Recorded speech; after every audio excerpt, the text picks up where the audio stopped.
महाराष्ट्र कांग्रेस अध्यक्ष नाना पटोले का बड़ा बयान सामने आया है। उनके मुताबिक मल्लिकार्जुन खड़गे विपक्षी गठबंधन के चेयरमैन होंगे। सितंबर महीने से विपक्षी गठबंधन की रैलियां शुरू हो जाएंगी और साथ ही पार्टियां राज्यों में अपने अपने चुनाव चिन्ह पर लड़ेंगी। वहीं मुंबई में होने वाली बैठक का एजेंडा इंडिया गठबंधन का झंडा तय करना है। साथ ही उन्होंने ये भी खुलासा किया कि गठबंधन के नेता प्रधानमंत्री पर निजी हमले नहीं करेंगे। सरकार और बीजेपी की नीतियों पर ही विपक्ष हमलावर होगा। रविंद्र, नाना पटोले ने क्या कुछ कहा, पहले वो सुनवा देते हैं और फिर रविंद्र का रुख करेंगे।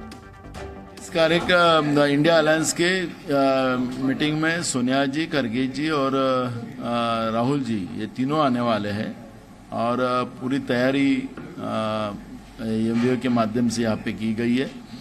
ये मीटिंग का एक बड़ा मैसेज पूरे देश में देने का एक संकल्प हम लोगों ने किया है। यहाँ पर इंडिया अलायंस का लोगो भी डिक्लेयर किया जाएगा 31 तारीख को। और महाराष्ट्र ऐसे एक राज्य है कि जहाँ से महात्मा गांधी जी ने भी एक तानाशाह अंग्रेज की सरकार को चले जाओ का संदेश दिया था और तानाशाह की सरकार भाग खड़ी हुई थी। वैसे ही अब देश में एक तानाशाह की सरकार बैठी है, उसको भी मुंबई से चले जाओ का नारा लगाने का भी आगाज हो सकता है और इंडिया अलायंस का मीटिंग का एक बड़ा मैसेज पूरे देश में जा सकता है। और इस समय की एक और बड़ी खबर आपको बता दें, इंडिया गठबंधन से जुड़ी हुई ये बड़ी खबर सूत्रों के हवाले से हमें जानकारी मिल रही है कि गठबंधन ने मायावती से संपर्क किया है। बीएसपी सुप्रीमो मायावती को से संपर्क किया गया है। मायावती ने गठबंधन के सामने शर्त भी रख दी है। सूत्रों के मुताबिक खबर है कि बीएसपी ने उत्तर प्रदेश में 40 सीटें मांगी है। मतलब कुल लोकसभा की 80 सीटें हैं और अगर बीएसपी को 40 दे दी जाएंगी तो समाजवादी पार्टी, आरएलडी और कांग्रेस जो है वो बाकी 40 सीटों में सकून रखे। अगर ये बात सही है और मायावती इस तरीके की कोई मांग कर रही हैं। रविंद्र का मैं रुख कर लेती हूँ। रविंद्र, ये बहुत बड़ी खबर है।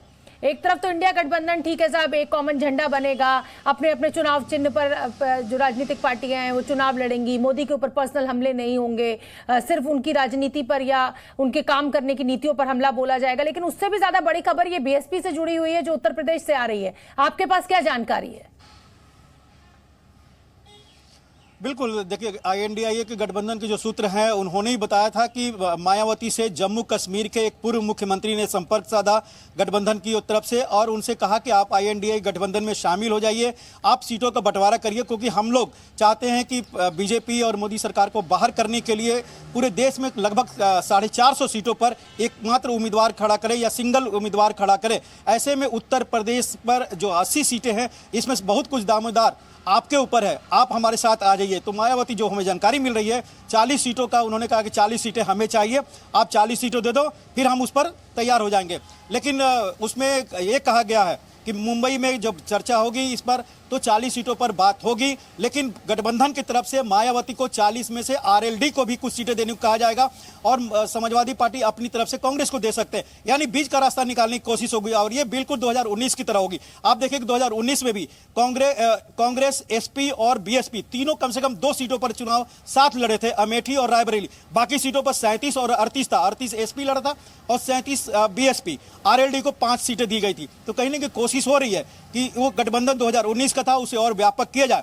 लेकिन कांग्रेस क्या 2, 4, 5 सीटों पर मान जाएगी, ये एक बड़ा सवाल होगा। और 2019 में सबके साथ लड़ने के बावजूद बीजेपी गठबंधन 64 सीटों पर जीती थी, इस बार उसका टारगेट 70 प्लस है। मुझे लगता है कांग्रेस के पास कोई विकल्प नहीं है रविंद्र, इसके अलावा अगर मोदी से लड़ना है और उत्तर प्रदेश में कांग्रेस की कोई जमीन नहीं है तो कहीं ना कहीं मायावती जो है वो इस समय वक्त की जरूरत है। लेकिन हमने इतिहास में देखा है कि बीएसपी और समाजवादी पार्टी मिलकर चुनाव लड़े और उसके बाद भी कोई करिश्मा नहीं दिखा पाए। बहुत बहुत धन्यवाद रविंद्र आपका इस पूरे अपडेट के लिए।